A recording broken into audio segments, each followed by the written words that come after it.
Saat ini kami juga sudah terhubung bersama dengan Kasih Operasi SAR Padang, Bapak Henry. Selamat pagi, Pak Henry. Selamat pagi, Ibu. Iya, boleh diupdate untuk pencarian atau evakuasi pagi hari ini, Pak? Oke, untuk kita fokus pada pencarian hari ini satu orang korban dari 75 orang yang datanya masuk kemarin sama kita. Untuk satu orang ini, apakah titiknya sudah diketahui keberadaannya?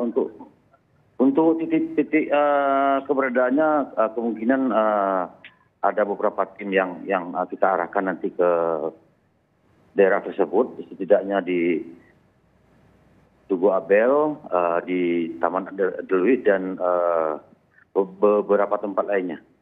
Oke, boleh diperbaharui, Pak. Jadi total korban pendaki yang meninggal hingga saat ini berapa jumlahnya? Dari hari pertama tanggal 3 kemarin operasi SAR, untuk korban yang meninggal sudah kita evakuasi ke rumah sakit Mamuta sebanyak 22 orang. 22 orang totalnya. Kemarin itu juga ada penambahan untuk identifikasi, jadi total berapa jenazah yang sudah teridentifikasi, Pak? Untuk sementara baru 16 yang kita dapat informasi dari tim BPI, sementara sisanya nanti menunggu itu informasi. Oke, tadi kami mendapat informasi dari jurnalis Kompas TV di lapangan bahwa ada selisih data dari posko antemortem yang dibuka begitu dengan jumlah pendaki yang sebelumnya dikabarkan hilang atau dicari. Bagaimana tim SAR menyelesaikan ini, Pak? Jadi di sini di posko utama kita membuat himbauan kepada masyarakat bagi sanak saudaranya atau anak-anaknya yang merasa melakukan kegiatan pada hari kejadian, silakan melapor ke posko utama di kantor Wali Nagari Batu Pulano. Untuk posko kita 24 jam personil kita ada. Seperti itu. Oke, jadi betul ada selisih data, Pak, untuk data yang pertama dimiliki oleh tim SAR dengan data yang dilaporkan oleh pihak keluarga?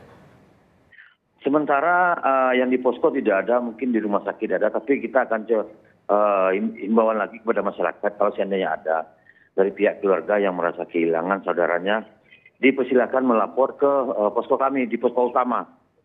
Oke, kita tahu bahwa medannya cukup berat, ada juga kendala cuaca, medan yang terjal begitu, Pak.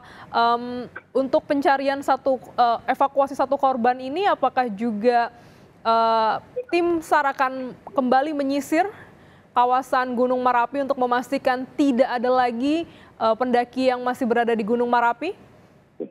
Untuk perencanaan hari ini kita menurunkan sekitar kurang lebih 50 personil yang akan melakukan penyisiran di penyapuan di daerah-daerah yang kita curigai.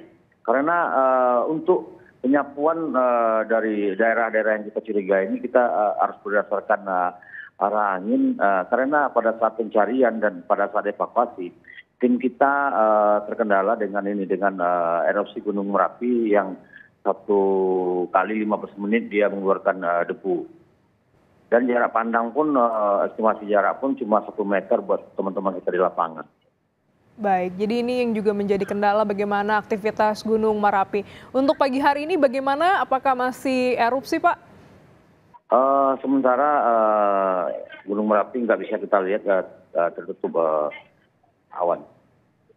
Oke, untuk hari ini pemetaannya akan seperti apa, Pak, untuk strategi penyisiran dan juga evakuasi, identifikasi, Pak? Untuk sistem evakuasi kita gunakan nanti sistem estafet nanti. Jadi ada dari 3 suruh yang melakukan penyisiran, pencarian, dan 2 suruh lagi untuk siap melakukan evakuasi.